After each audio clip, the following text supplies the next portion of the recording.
लखन सिया राम चंद्र की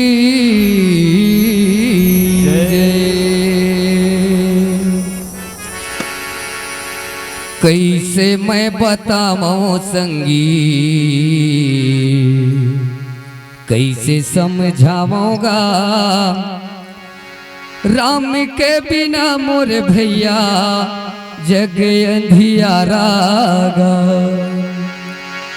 कैसे मैं बताऊं संगी, कैसे समझाऊंगा, कैसे मैं बताऊं संगी, कैसे समझाऊंगा राम के बिना मोर भैया जग अंधियारागा।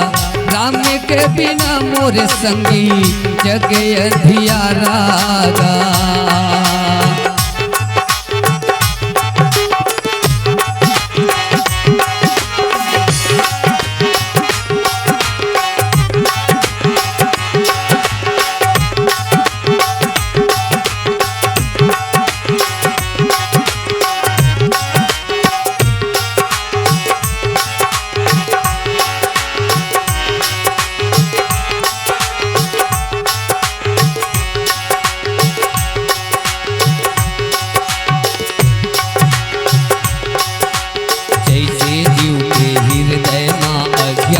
रूपी अंधकार है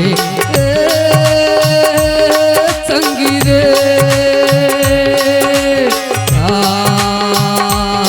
भैया गा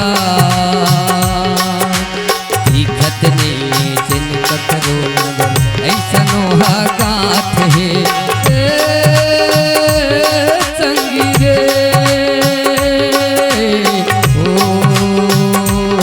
संगी रे।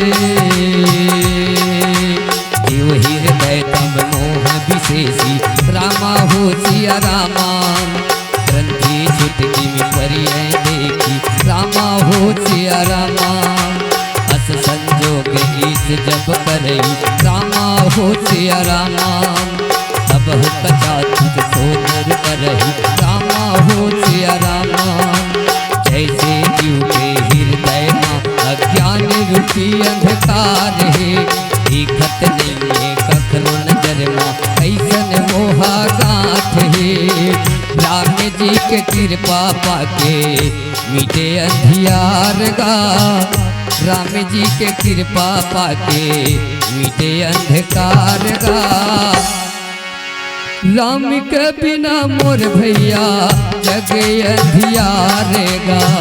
राम के बिना मोर संगी जग अंधियार गा। कैसे बताऊं संगी, कैसे समझाऊंगा, कैसे बताऊं संगी, कैसे समझाऊंगा राम के बिना मोर भैया जग अंधियारेगा।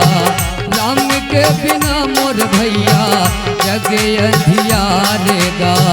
राम के बिना मोर भैया जग अंधियारेगा। राम के बिना मोर संगी जग अंधियारेगा। राम के बिना मोर भैया जग अंधियारेगा।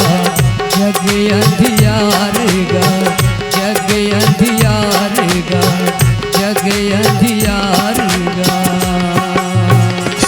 लखन सिया राम राजा राम चंद्र की जय। अगर आपको हमारा ये वीडियो पसंद आया हो तो लाइक, कमेंट और सब्सक्राइब ज़रूर कीजिए।